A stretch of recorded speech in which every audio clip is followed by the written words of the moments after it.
आगमधारा के पुण्यार्चक हैं आगमधारा परिवार।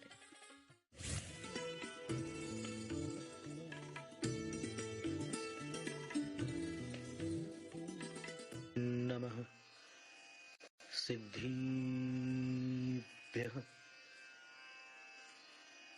नमो अरिहन्ताणं नमो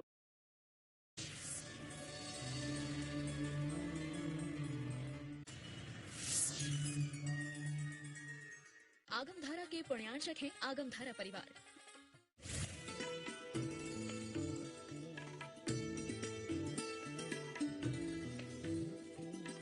नमः सिद्धिभ्यः नमो अरिहन्ताणं नमो सिद्धाणं नमो आयर्याणं नमो उवझायाणं नमो लोय सव्यसाहूणम्।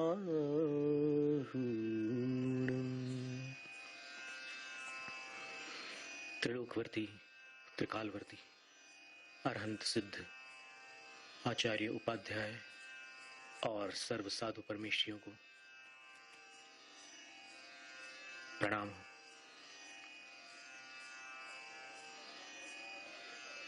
श्रवण बेलगोल में विंध्यगिरी की शिखर शिखामणि उन्नत काय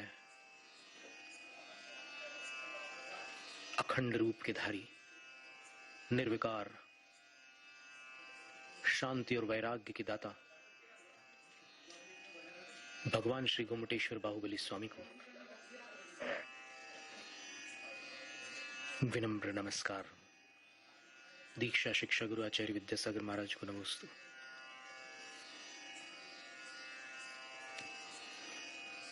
आज गोमटेश अष्टक का उपसंहार है, समापन है। अष्टम काव्य। इस काव्य को लेकर के एक घटना है। अभी एक बात जानकारी में आई है कि गोमटेश अष्टक के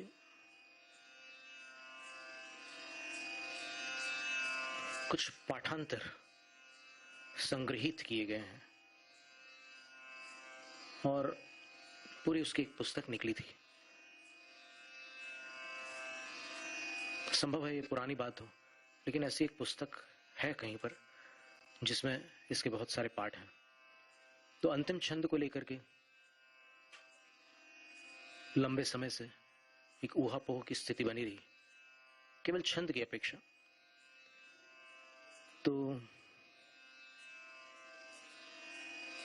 जैसे ये प्रसिद्ध है कि पूरा स्तोत्र, पूरी स्तुति उपजाति छंद में रची गई है और अंतिम छंद में उपेंद्र वज्रा और इंद्र वज्रा का समावेश न होकर वंशस्थ और इंद्र वज्रा का मिश्रण हुआ है। तो द्वादशाक्षरी वृत्त के साथ में एकादशाक्षरी वृत्त का मिलना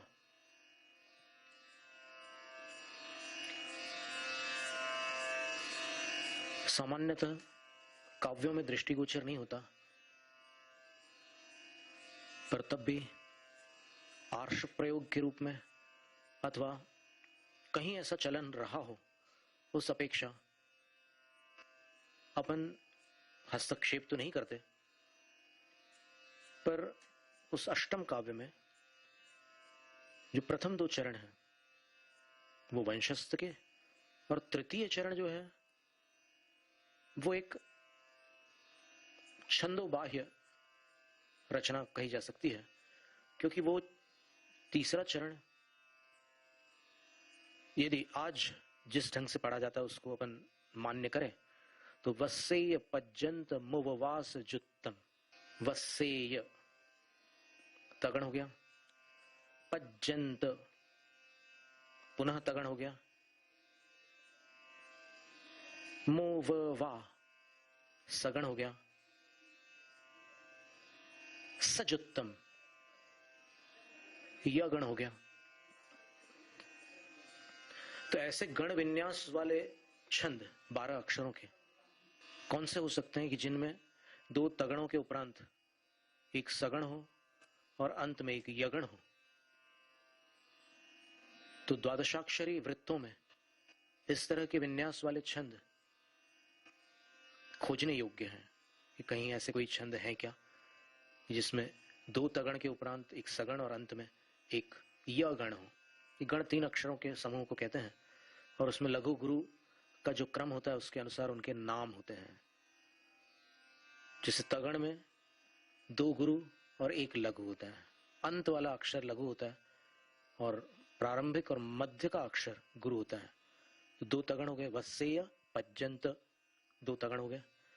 और मोववा सजुत्तम, मोववा मोववा लघु लघु गुरु सगण हो गया। और अंतिम जो गण है सजुत्तम, स लघु है और जुत्तम दोनों गुरु है। तो उस अपेक्षा देखें तो फिर वो य गण हो गया। य गण में प्रथम अक्षर लघु होता है और शेष 2 गुरु होते हैं। तो ऐसा छंद अभी जानकारी में नहीं है कि जिसमें तीसरा चरण ऐसा हो और प्रथम 2 चरण वंशस्थ के हो और चौथा चरण इंद्र वज्रा का हो 11 अक्षर का, 3 चरण 12 अक्षर के और अंतिम चरण 11 अक्षर का हो। ऐसा छंद इस वर्तमान में उपलब्ध पाठ की अपेक्षा ही अपने को देखने मिल रहा है, वरना ऐसा छंद कहीं देखने को मिलता नहीं किसी साहित्य में। तो तीसरी पंक्ति के लिए जो पाठ भेद मिल रहा है, वस्सेय पज्जंत वास जुत्तम, पज्जंत मुवास जुत्तम के बदले वो मुंह में जो ऊ है उसको हटा दिया, म को भी हटा दिया और त में ऊ आ गया, पज्जंत वास जुत्तम। और एक पाठ ऐसा भी मिला है जिसमें वस्सेय पज्जंत मुवास जुत्तम, मुवास ऐसा पाठ भी मिला है। तो इन 2 में से कोई भी पाठ अगर लिया जाए तो 11 अक्षर का इंद्र वज्रा छंद संबंधी एक चरण तो बन जाता है, लेकिन जो प्रारंभ के 2 चरण हैं, हमसे डॉक्टर रतन चंद जैन भोपाल वाले संस्कृत के बड़े विद्वान रहे हैं और बरकतुल्लाह विश्वविद्यालय में बरसों तक वो संस्कृत विभाग के प्रमुख रह चुके हैं। उन्होंने पिछले वर्ष जब हम भोपाल से दक्षिण की ओर आ रहे थे तो भोपाल में कुछ 2.5 महीने करीब हमारा ठहरना हुआ। तो उनने कहा कि आप इतने सारे पाठ करते हैं तो आपके स्वर में ये गोमटेश स्तुति का पाठ भी हो जाए। तब हमने उनसे कहा कि अंतिम छंद में आकर के हम अटक रहे हैं, हम कैसे पाठ करें। 2 चरण 12 अक्षरों के हैं, तीसरा चरण जो है वो 12 अक्षरों का यदि लेते हैं तो फिर वो किसी छंद में बैठता नहीं है, जो अपनी जानकारी में उस अनुसार नहीं बैठता। और चौथा चरण जो है वो इंद्र वज्रा का ही है, तो फिर इसको पढ़ेंगे कैसे। और यदि पाठ करते हैं तो पाठ में सुर और लय दोनों का ध्यान रखा जाता है। अब जो गायक गायिका संगीत निर्देशक के अनुसार अव्यवस्थित छंदों को भी गा लेते हैं, वो जानकारों की दृष्टि में रोचक रचना नहीं मानी जाती है। जो जानने वाले वो समझ जाते हैं कि ये सब खींचातानी हो रही है और एक प्रकार से जो चीज जहां नहीं बैठ रही है उसको वहां बैठाने का प्रयास किया जा रहा है। तो फिर इतने बड़े आचार्य नेमिचंद्र सिद्धांत चक्रवर्ती, जो बच्चों को छंदों की शिक्षा दी जाती है, उस शिक्षा से अनभिज्ञ रहे हो, ये बात संभव नहीं है। जिन्होंने जैन वांग्मय को अनमोल विषय दिए, सम्यक तो प्राप्ति का विषय दिया, कर्मों के क्षय का विषय दिया, जीवों के वर्णन का विषय दिया और कर्मों के बंध उदय सत्व आदि 10 करण जो भी हैं सब कुछ दे दिए और त्रिलोक का वर्णन करने वाला त्रिलोक सार ग्रंथ दिया। वो गुमटेश्वर बाहुबली भगवान की स्तुति में जो कि वो छंद रचना करके लिख रहे हैं उसमें छंद भंग कैसे कर सकते हैं? तो हमने अपनी बात रखी उनके सामने कि हम इसको कैसे गा सकते हैं, और अशुद्ध छंद को हम गा नहीं सकते।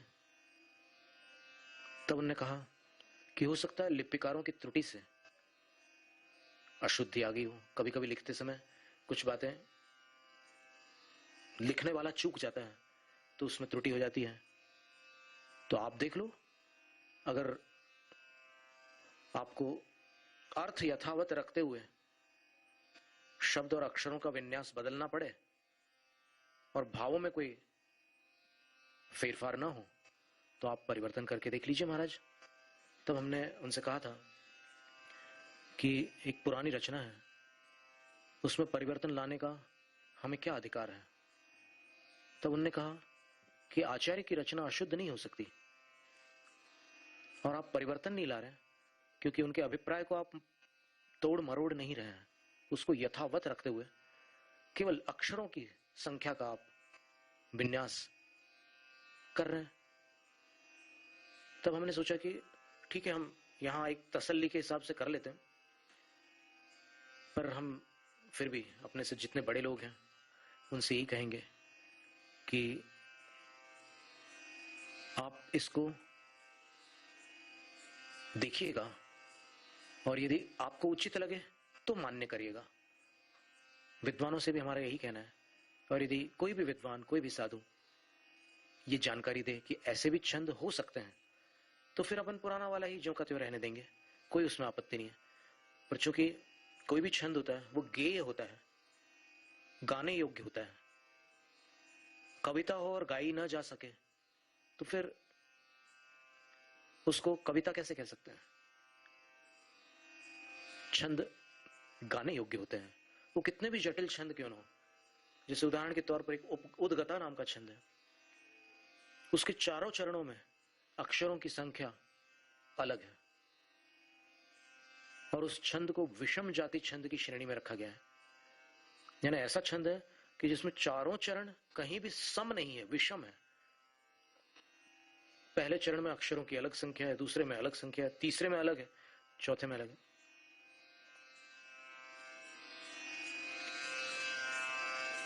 उसका एक उदाहरण हम आपको बतलाते हैं।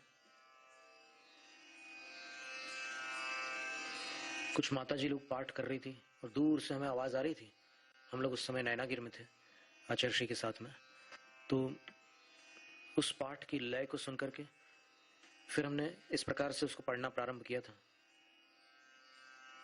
भगवान ऋषि परम योग दहन हुत कलम शेंदन ज्ञान विपुल किरणै सकलम प्रतिबुद्ध बुद्ध कमलाय तीक्षण हरिवंश केतुर नवद्य विनय दम तीर्थ नायक शील जलधर भवो विभवस्वमरिष्ट नेमि जिन कुंजरो जर। कितने भी जटिल छंद हो, कैसी भी कठिन कविता हो, लेकिन गाने में आती है। तो उस हिसाब से फिर हमने विचार किया और फिर सामायिक ध्यान आदि के काल में हमने अपने मन को शांत किया, क्योंकि एक अक्षर में भी अगर दोष उत्पन्न हो गया तो आचार्य विद्यानंद महाराज ने कहा था कि ग्रंथ प्रकाशन सुगम कार्य नहीं है। एक अक्षर के अशुद्ध मुद्रण से श्रुत का आवरणवाद हो सकता है। सरल शब्दों में कि अगर कोई शास्त्र छप रहा हो और उसमें एक अक्षर गलत छप जाए तो फिर अर्थ का अनर्थ हो सकता है।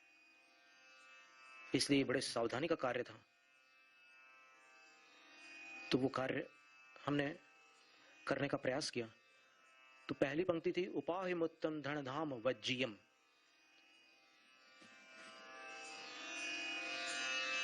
शुद्ध वंशस्थ छंद की 12 अक्षरों की पंक्ति थी।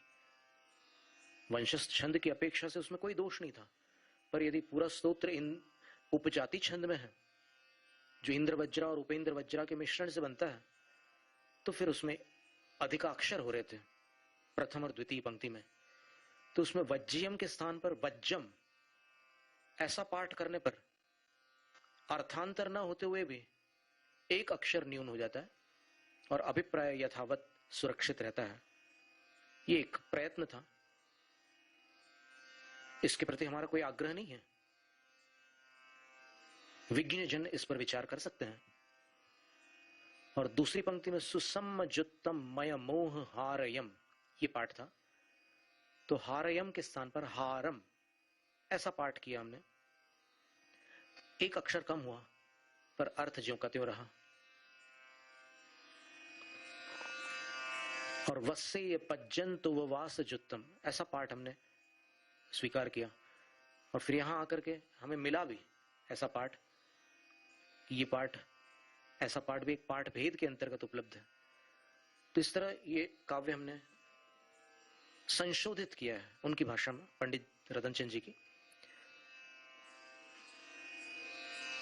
और ऐसा करने पर ये उपजाति छंद बन जाता है, और इसका पाठ भी जैसे अपन ने पूर्व काव्यों का पाठ किया है वैसे ही करना पड़ता है। उसको म्यूजिकल लैंग्वेज में रिदम बीट्स के अनुसार 3-4 बीट्स कह सकते हैं। और वो जो था वंशस्थ वाला, उपाहिमुत्तम धन धाम वज्जयम, ये अलग बीट्स में आता है, 4-4 बीट्स में आता है, ऐसा वो संगीत वाले बोलते हैं। तो फिर हमने सारे चारों चरणों को उसी ताल में रख करके 11 अक्षरों में निबद्ध करके फिर इसका पाठ किया, और फिर उसका ध्वनि मुद्रण तो हो ही चुका है। आज आगम धारा नाम का जो एप्लीकेशन है प्ले स्टोर पर, उसमें गोमटेश्वर वाला जो एल्बम है उसके अंदर ये चीज प्रथम स्थान पर रखी गई है, प्राकृत गोमटेश स्तुति। तो उसमें हमने इसी प्रकार से गाया है। और जब ये ऐसा कार्य हमने किया, ध्वनि मुद्रण भी हो गया, रिकॉर्डिंग हो गई, फिर कुछ समय के बाद में हमें कुछ ऐसे संकेत प्राप्त हुए। अब ये संकेत जो प्राप्त होते हैं इसके विषय में कोई दावा नहीं किया जा सकता, कोई उसके बारे में ये नहीं कह सकते कि वो ब्रह्म सत्य है अथवा असत्य है, कुछ नहीं कहा जा सकता। लेकिन संकेत ऐसा प्राप्त हुआ कि जैसे या तो ध्यान में बैठते हैं तब संकेत आते हैं कुछ, या फिर निद्रा मग्न होते हैं तो फिर स्वप्नों के माध्यम से कभी कभी कुछ गाथाएं, कुछ श्लोक, कुछ अर्थ भाषित होते हैं। तो उस समय ये स्थिति जो बनी थी, ऐसा लगा जैसे ये कुछ शताब्दियों पूर्व इसमें स्खलन हुआ था, और अब यह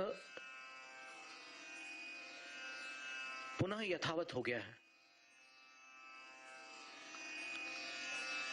अब इसकी और प्रामाणिकता जानने का कोई उपाय आप लोगों के पास, किसी के भी पास हो तो आप देख लीजिएगा।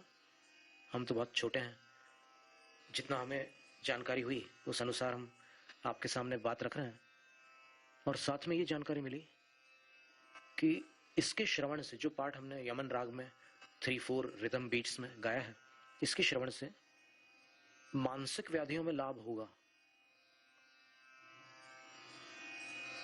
ये केवल एक आनुषंगिक बात है, यहां पर जो काव्य है और उसका जो अर्थ है उससे इसका संबंध नहीं है, लेकिन केवल एक आनुषंगिक का अर्थ साइड में की जाने वाली बात है, कुछ अलग से बताने वाली बात है। तो अब जो रूप बना है छंद का, उसका पाठ हम आपके सामने रखते हैं। उपाहिमुत्तम धन धाम वज्जम सुसम्मजुत्तम मयमोहारम वस्येय पज्जन्तु वासजुत्तम तम गौमटेशम प्रणमामि नित्यम प्रणमामि नित्यम प्रणमामि नित्यम। अब इसका अर्थ देखिए, जो उपाधियों से मुक्त है, उपाधि क्या वस्तु है? टाइटल्स बोलते हैं आज उसको। विभिन्न प्रकार के जो शीर्षक हो जाते हैं इंसान की जिंदगी में, मनुष्य के जीवन में, कुछ उपाधियां उसके साथ जुड़ जाती हैं। पैदा हुआ था तब तो कुछ था नहीं, लेकिन धीरे धीरे वो टॉपर, डफर, कुशाग्र बुद्धि, मंद बुद्धि, खिलाड़ी, संगीत प्रेमी, चित्रकार, कवि, लेखक, विद्वान, वक्ता आदि कई प्रकार के शीर्षकों को प्राप्त कर लेता है। कुछ डिग्रीज मिल जाती है उसको,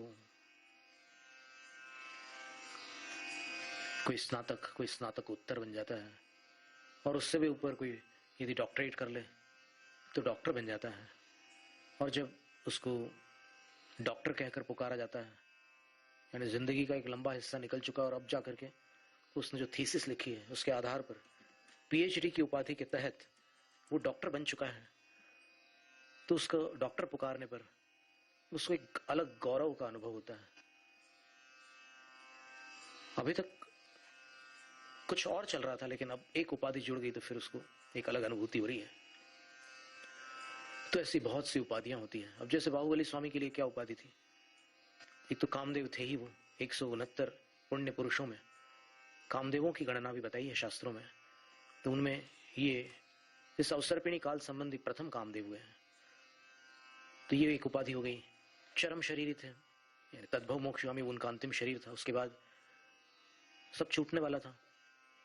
तो ऐसी स्थिति में वो जब भरत पर विजय प्राप्त करके दीक्षित हुए तो वो चक्रवर्ती के विजेता हो गए। बड़ी भारी उपाधि आ गई।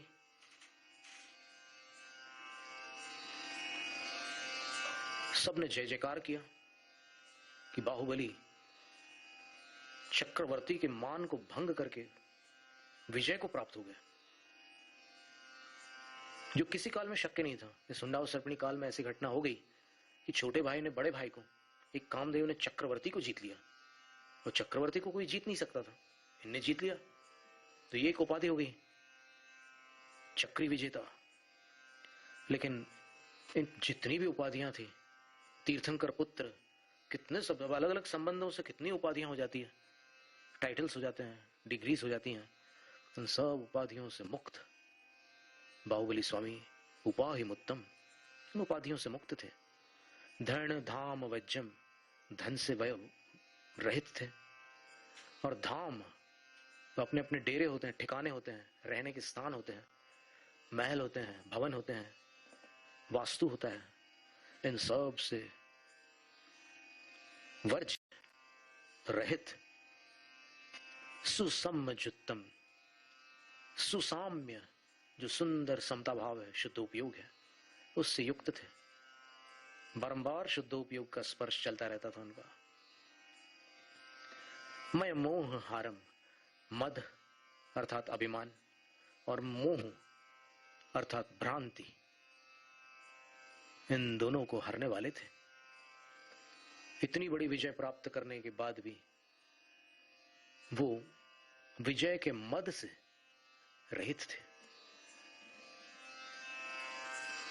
उनको अभिमान नहीं था कि मैंने चक्री को पराजित कर दिया, बल्कि उनको एक विकल्प अवश्य था। एक संज्वलन कषाय से उत्पन्न होने वाली एक व्यथा थी, जो साधु पद के काल में शक्य थी। वो ये व्यथा थी कि जब मुझे सब कुछ त्याग करके इतनी कठोर तपस्या करनी ही थी, तो मैंने अकारण अपने ज्येष्ठ भ्राता को क्लेशित किया। नहीं करता तो अच्छा रहता। मेरे कारण भरत पीड़ित हुआ, मेरा बड़ा भाई दुखी हुआ, ये खेद उनके अंदर कभी कभी उठाता था।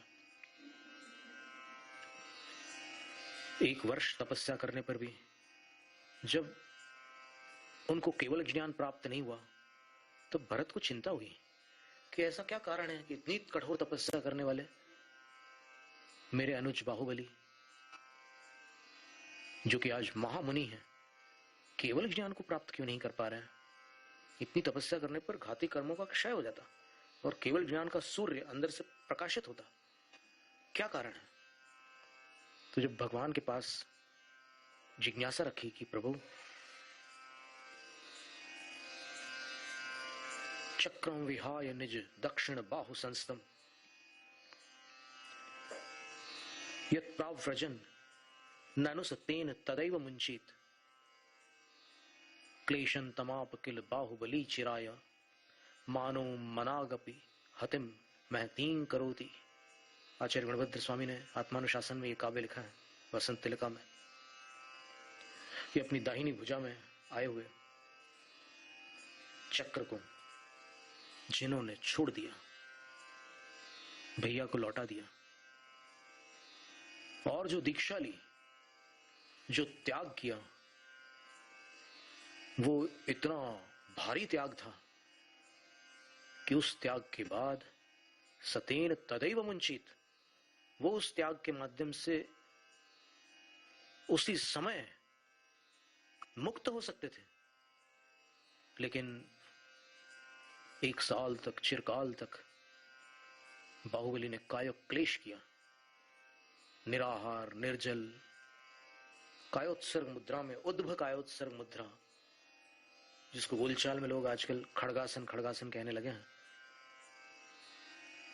खड़गासन कहीं शास्त्रों में उपलब्ध होने वाला शब्द नहीं है। तो इतने काल तक वो क्लेशित हुए, अंत में कहते हैं मानो मनागपि हतिम महतिम करोति। थोड़ा सा वो संज्वलन मान जो उदय में था, वो थोड़ा था, लेकिन थोड़ा होते हुए भी वो घात अधिक कर रहा था, केवल ज्ञान को रोके हुए था। और तब भरत ने आकर के उनके चरणों की पूजा की, और पूजा की जो शब्दावली थी वो ऐसी शब्दावली थी कि जिससे बाहुबली, वे महामुनि, निर्विकल्प हो गए। उनको लगा कि यह स्वर तो भरत का है जो मेरे कानों में पड़ रहा है। दृष्टि सहज थी, वो कहीं देख नहीं रहे थे, आंखें खुली हुई थी, बस सहज दृष्टि थी। जो कुछ सामने था वो दिख रहा था, देख नहीं रहे थे।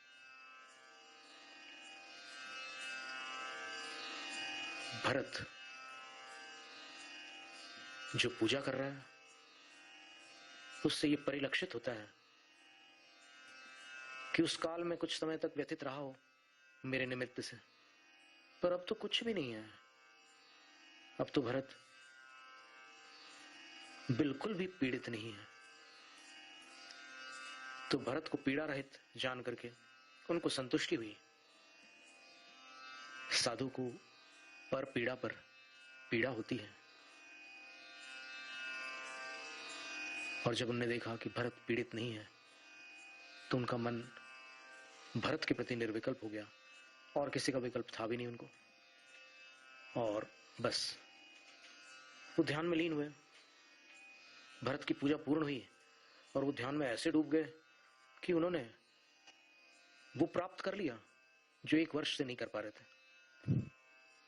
उनको केवल ज्ञान प्रकट हो गया, उनकी आत्मा में केवल ज्ञानावरण के क्षय से केवल ज्ञान उत्पन्न हो गया। पर्याय शक्ति की अपेक्षा से प्रकट हो गया, पर्याय की अपेक्षा से उत्पन्न हो गया। उत्पन्न इसलिए आगम सम्मत शब्द है, क्योंकि वो ज्ञान गुण की एक पर्याय का उत्पाद है, और उसी का नाम उत्पत्ति, और उसी को कहते हैं केवल ज्ञान उत्पन्न हुआ। 9 क्षायिक लब्धियां उत्पन्न हो गई, और बाहुबली जो एक महामुनि थे, अब सकल जिन हो गए, अरिहंत हो गए, प्रभु बन गए। भरत ने ज्यों ही उनको रूप में देखा तो दोबारा उनकी पूजा की, मुनिराज की पूजा की, और अब उनमें जो भगवत्ता प्रकट हो गई, तो अब वो बाहुबली भगवान की भी पूजा करने को तत्पर हो गया। पहले बाहुबली मुनि की पूजा की, और अब बाहुबली भगवान की पूजा की। तो एक पंथ दो काज, आए थे एक काम के लिए और करके गए दो काम। और फिर बाहुबली स्वामी ने फिर विहार किया भरत क्षेत्र के आर्यखंड में, बहुतों को धर्म का उपदेश दिया। और आदि पुराण के अनुसार आचार्य जिनसेन स्वामी लिखते हैं, उनके वचनों के अनुसार उन्होंने कैलाश पर्वत पर जाकर अंत में निर्वाण को प्राप्त किया। हरिवंश पुराण वाले आचार्य जिनसेन स्वामी ने लिखा है कि उन्होंने कुछ काल तक अपने पिताश्री तीर्थंकर भगवान वृषभदेव स्वामी के समावसरण में मुनियों की सभा को शोभित किया। उनके बाल बड़े बड़े हो गए थे, कंधों तक आ गए थे, तो वहां मुनियों की सभा में रुके हुए। और फिर बाद में पूरे भारत में विहार करके, भरत क्षेत्र में आर्यखंड में विहार करके भव्य जनों को धर्म का मार्ग बतलाया, उपदेश दिया। और अंत में कैलाश धाम पर पहुंचकर, जहां से पिता ने निर्वाण प्राप्त किया, उससे पूर्व पुत्र ने निर्वाण धाम को प्राप्त किया। तो यहां पर आचार्य महाराज कह रहे हैं कि उपाधियों से मुक्त, धन और धाम से रहित, सुंदर साम्य भाव शुद्धोपयोग से युक्त, मद और मोह के हरने वाले और वस्सेय पज्जंत उपवास जुत्तम, 1 वर्ष पर्यंत उपवास से युक्त। उपवास की जो सीमा है उससे भी अधिक उपवास बाहुबली स्वामी ने किया। और ये उपवास ऐसा उपवास था कि वो एक ही स्थान पर खड़े होकर उपवास कर रहे थे। बल भी था, आदि ब्रह्मा के पुत्र थे, शक्ति संपन्न भी थे, अनेक रिद्धियों के धारी थे। आचार्य जिनसेन स्वामी ने महापुराण में जो बतलाई है रिद्धियां, उन रिद्धियों को पढ़ करके लगता है कि वे निरतिचार चारित्र से संपन्न थे। उनके भावों की निर्मलता में कभी भी हानि हुई ही नहीं है, सदैव वृद्धि हुई है, विशुद्धि उनकी बढ़ती रही है। तो उन गोमटेश को मैं नित्य प्रणाम करता हूं। ऐसा आचार्य नेमिचंद सिद्धांत चक्रवर्ती कहते हैं। जो धन धाम उपाधि रहित है, परम तपस्वी अविकारी, साम्य भाव के जो धारी, मोह और मद के हारी। 1 वर्ष तक उपवासी बन खड़े रहे जो अतुलित हैं, सर्वकाल वे गोमटेश प्रभु मेरे द्वारा वंदित हैं। जय गोमटेश, जैनम जयतु शासनम, जैनम जयतु शासनम, जैनम जयतु शासनम।